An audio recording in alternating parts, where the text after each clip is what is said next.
In today's video, I buy some extremely expensive diesel and get lost. Twice.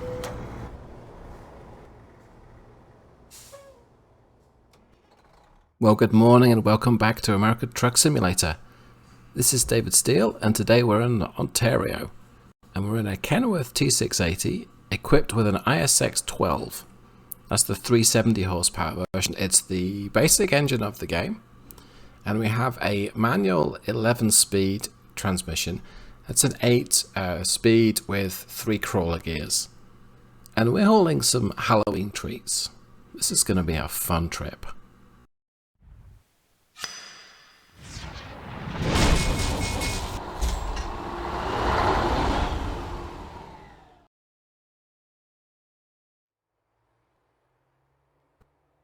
Okay, this truck's got a bit of damage, so I'm going to go ahead and start it up because I need to build some air pressure.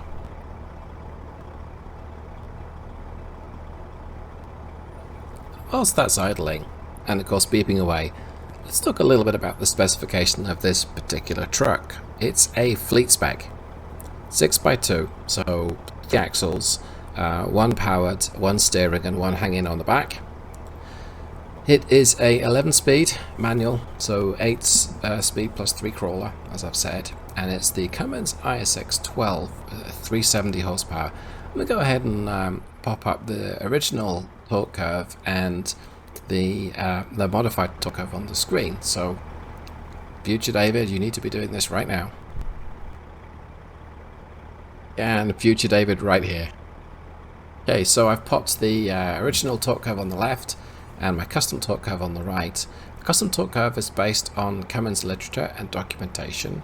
It's about 380 horsepower at its peak, which is fairly broad from 1500 revs to about 2000. The stock one has a bit more torque in the sort of area of the rev range you're not going to use so much, so 600 to 1000 give or take, it's got a little bit more, but other than that its torque drop off is sooner. Effect on the road, my custom torque curve is more flexible. That means you can short shift better, which is good for economy. Ho hum, waiting for this thing to warm up a little bit, give me some air pressure.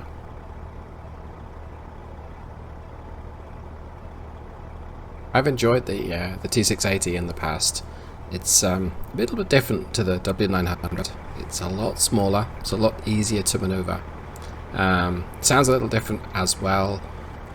Kind of maybe works a little better as a smaller truck compared to the W900. This particular spec is very much set up for fleets.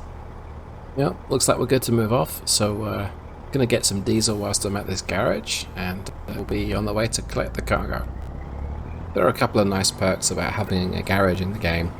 The standard one gives you space for 3 trucks. The large one gives you space for 5.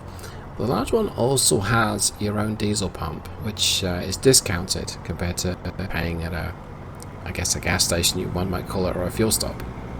Now, my gas in this particular game on my diesel is very expensive. I've set that up. This is my customized mod game. So it reflects, hey, I've got to drive economically to make trucks viable. So, yeah, that's expensive. This has a small tank as well, but we'll go ahead and fill it because I'm going to need the motion lotion today. Yep, that's full. All right, well, let's turn around and be on the road.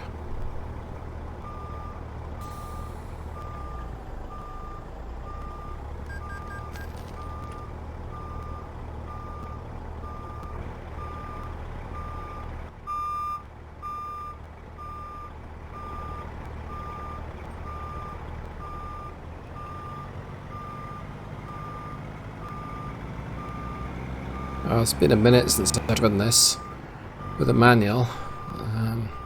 I'm probably going to fluff a few gear changes, but that's all part of the enjoyment of the game, right? First few 100 miles in a new truck, or newish.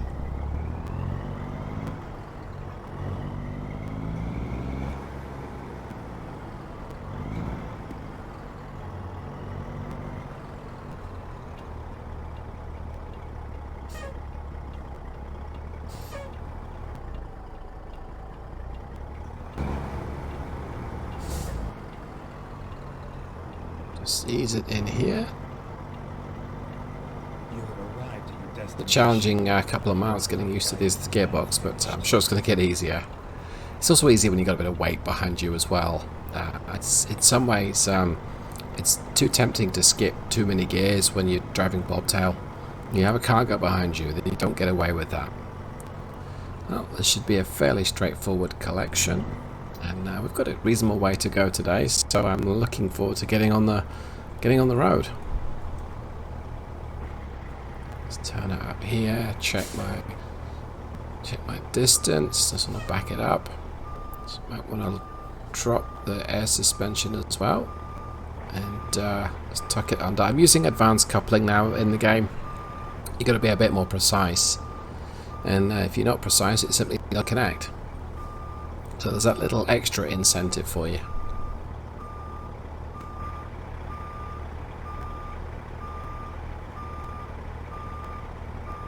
I think that's about where I want to be. Any second now. No, okay. So that's what happens when you miss the fifth wheel, or the kingpin, or whatever the heck it's called.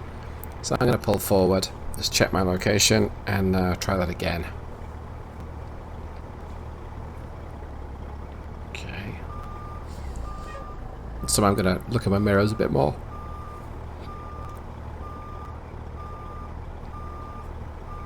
That's looking a bit better. Yep, there we go. Alright, I got it.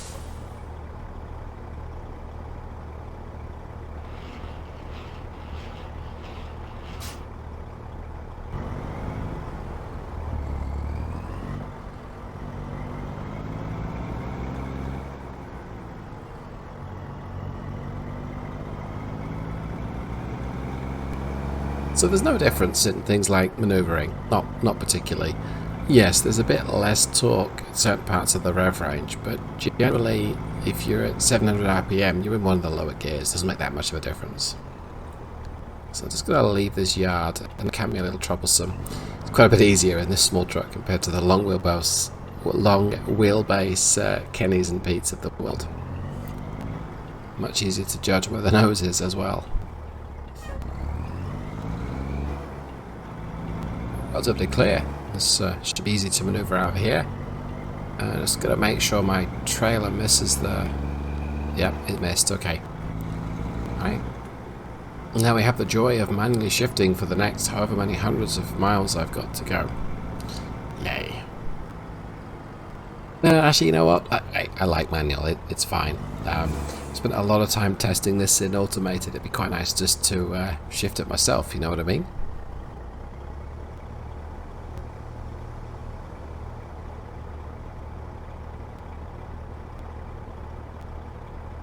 I suspect every set of lights I'm going to come to is going to be the longest lights in the world. But this is the winner so far. There we go. Okay. So I can block shift there. But getting used to where I can block shift going up the rest of the range will take me a hot minute or two.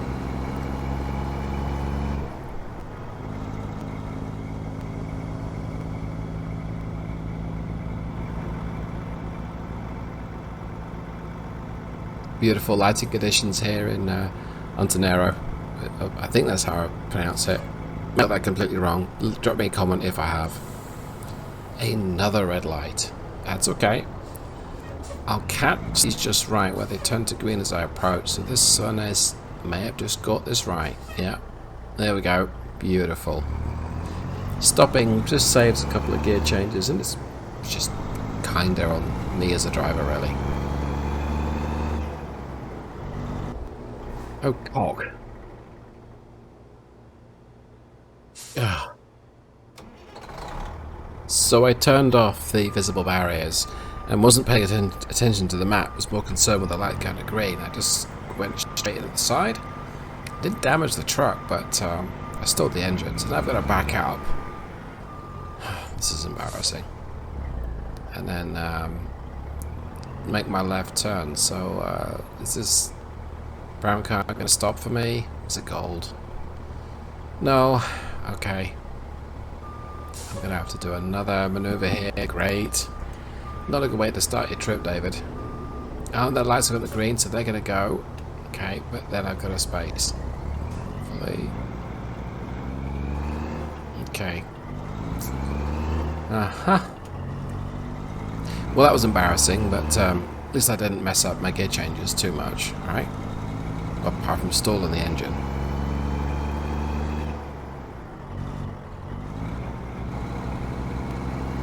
Now I'm driving blasted. It's screwing up my gears.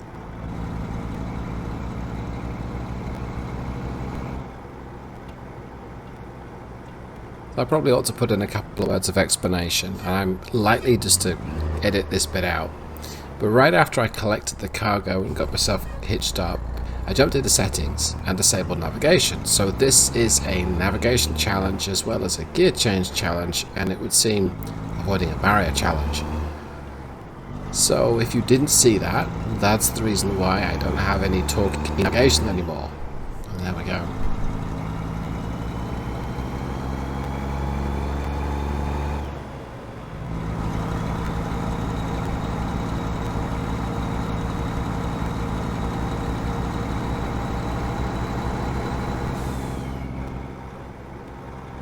I'll just say I've spent a lot of time driving a 13 and 18 speed transmission without saying so.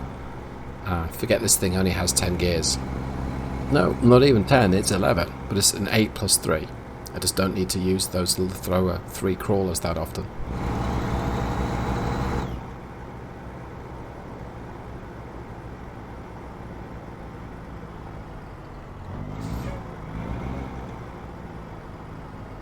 Well, route-wise, I gotta get on the 95, and I'm pretty much on the 95 for the whole duration. I think when I get to Coeur d'Alene, I may have mispronounced that, I divert off it. I think I head northeast, but I'll recognise it when I get up that way, and it'll be daylight by then, which will help a little bit too.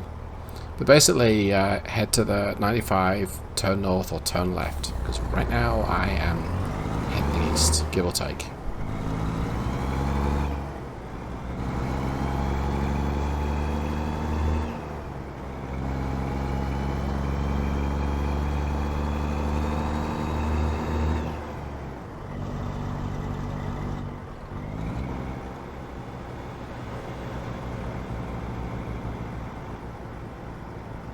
Is this the 95?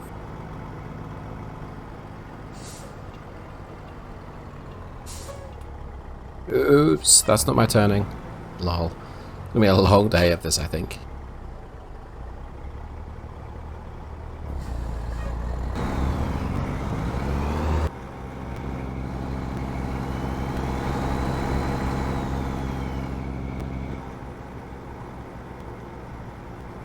Here we are. I'm gonna turn north now, and I'll be northbound for most of the rest of the day.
So, future David here. A nice gentle amble north along I-95 was, I'm afraid to say, brought to a bit of a shattering halt.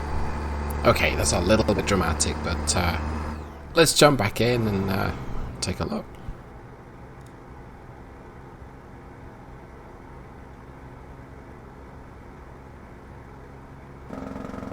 And it's raining. Okay, the forecast did say rain. I was expecting it to be raining much sooner than this, but there we go. Rain now is rain now. So I've got a left turn coming up, I believe, so gonna lose some speed. Bit of jake brake action here. So right now we're back to heading east, but we'll be going north just a jiffy.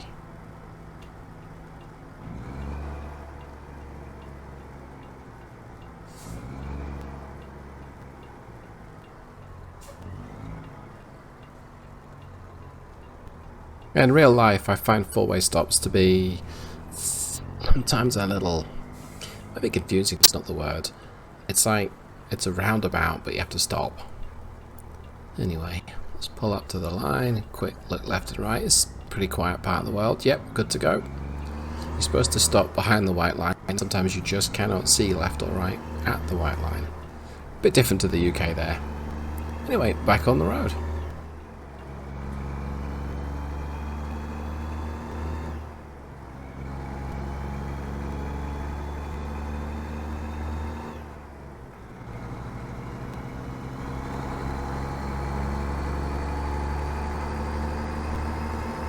So we're coming up to a fair few gradients, and it's possible I might experience some traction issues with just having one powered axle. So to highlight what I mean, if the road surface is slippery and I'm trying to accelerate, there may not be enough pressure on the driven axle and it might wheel spin. That's not too difficult to deal with, but if it happens under braking, if I'm using the engine brake, this transmission doesn't have a retarder, that can cause shift lock. I can downshift and it immediately basically locks the wheels. Or it can just cause the thing to slide around and potentially jackknife. So I'm gonna take it steady, I think. I don't have any time pressure for this trip, and it's such beautiful scenery, I'm happy to just bob along. But, yeah, don't want to crash. That would really ruin my day.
Future David here, and the weather has most definitely closed in. Stormy weather and heavy rain is it slows you down a little bit. Can't see so much, but I'm not making the best progress anyway because this engine is struggling just a little bit. Still, it looks like the weather is finally clearing up, so let's get back to my commentary.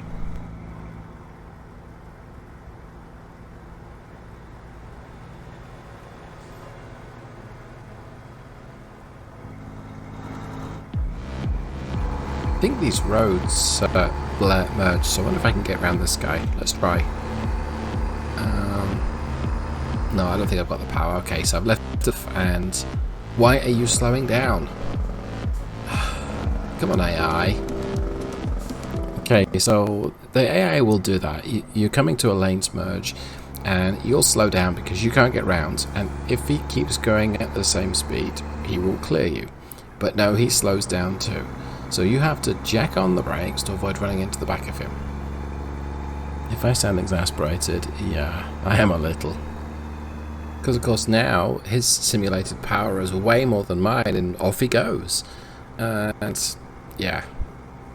Then again, I guess I am cruising below the speed limit, so I shouldn't whine about it too much. But still, shakes fist. A little frustrating from time to time, you know.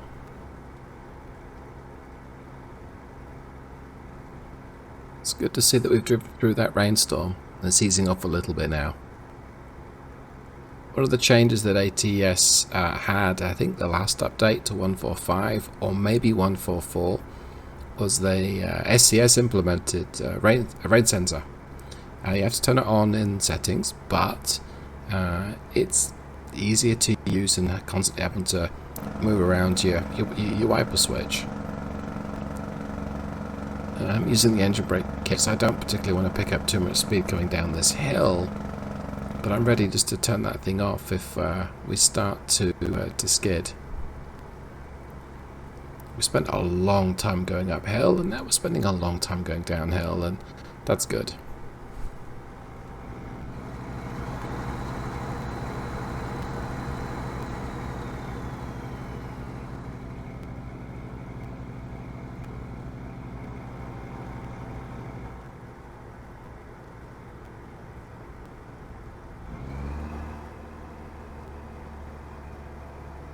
And the irony of that statement is, here we come to another long, steep hill.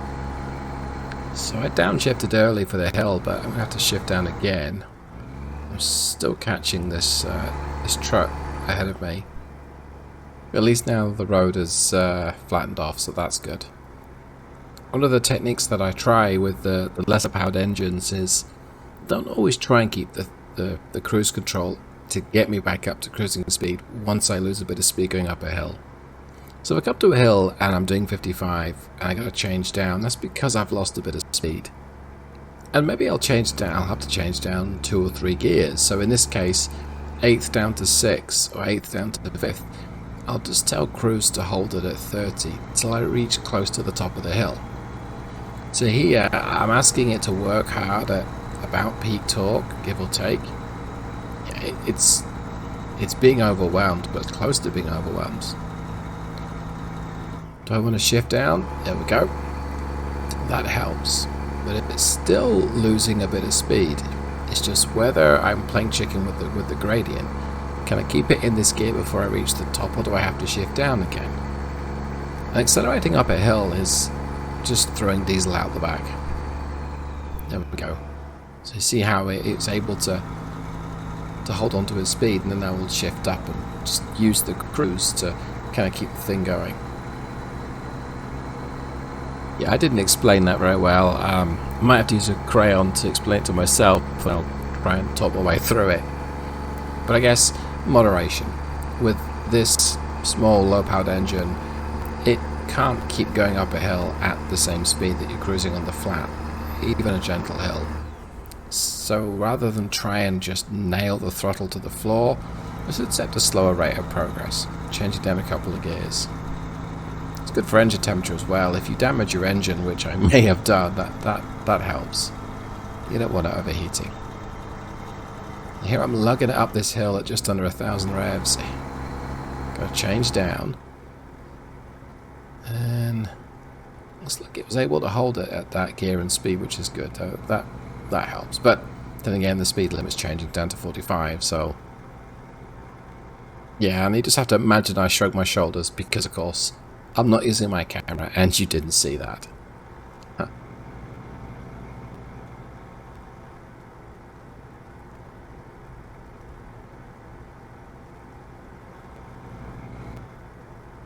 So it looks like we're getting close to our destination, because I believe I just go straight over here.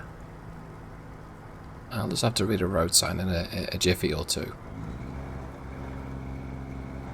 And by here, I mean I guess the freeway I'm about to cross. This, I think, is the southwest tip of Cummins ISX12. Could be wrong though. Should be a road sign any second.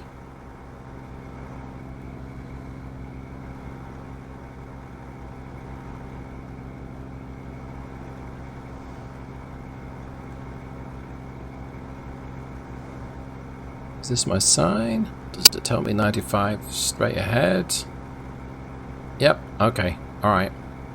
Well, that's good. So I really am at my destination, and I'm taking note of I've got to turn left up here and not just bump into the barrier again.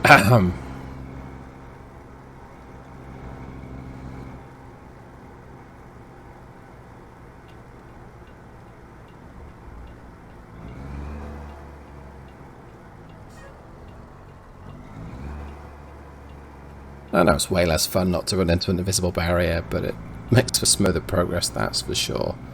And I think this Jeep's waiting for me, so thank you, sir. Oh, man. Let's just go ahead and make that turn.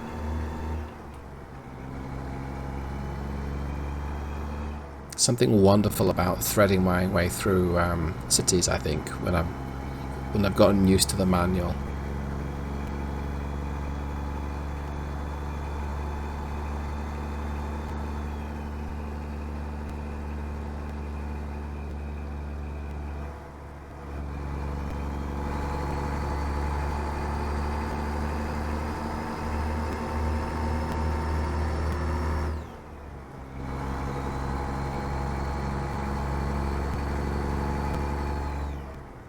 Memory serves me correctly, and I can change the map view. My destination's just up here to the north, so over or past or through or whatever this junction is, this intersection. Yeah, it's like over, and I should see it on the map any second now.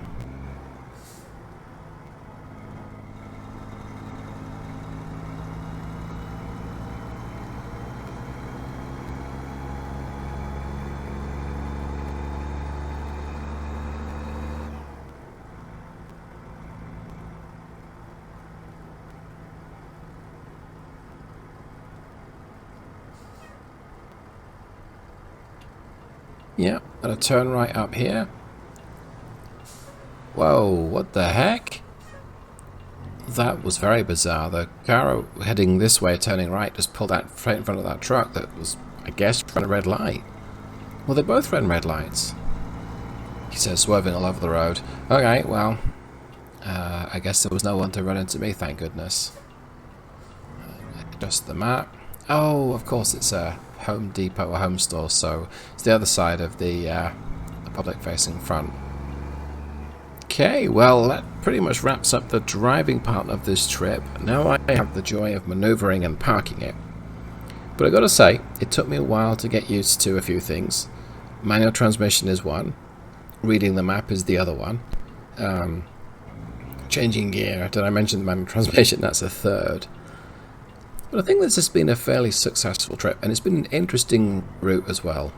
We've got hills, we've got curves, we've got gradients, we've got mountain passes, we've got single lane or one lane roads and 2 lanes and so on and so forth. I'm going for the difficult parking because I feel like embarrassing myself. So let's get round to where we need to park, and I might have to edit and skip through the next 20 minutes. We'll see.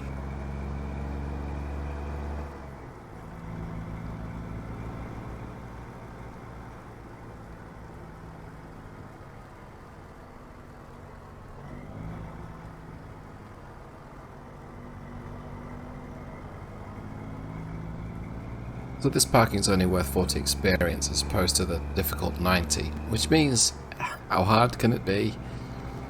It shouldn't be too difficult. Alright, let's back it into that space. It's at a bit of a weird angle, and we've got looks like plenty of room there and plenty of room in front of us. There's a bit of difficulty with these boxes here on the left, this big blue covered what are they? Are they packing crates or something? Alright, I might have to do this in 2 or 3, but yeah, let's get to it. As always, I would have liked a bit more room in front of me because I can't quite get the whole rig package straight. I've got to reverse it blind. Yeah, I'm going to use the external view. I probably messed this up, but that's okay.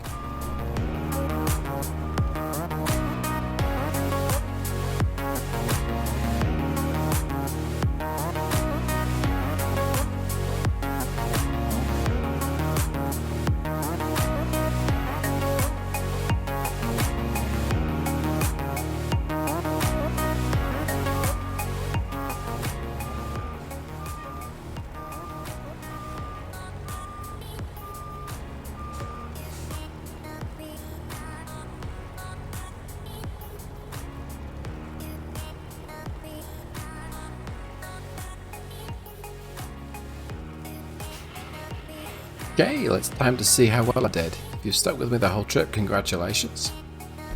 Because I know it was hard from my point of view.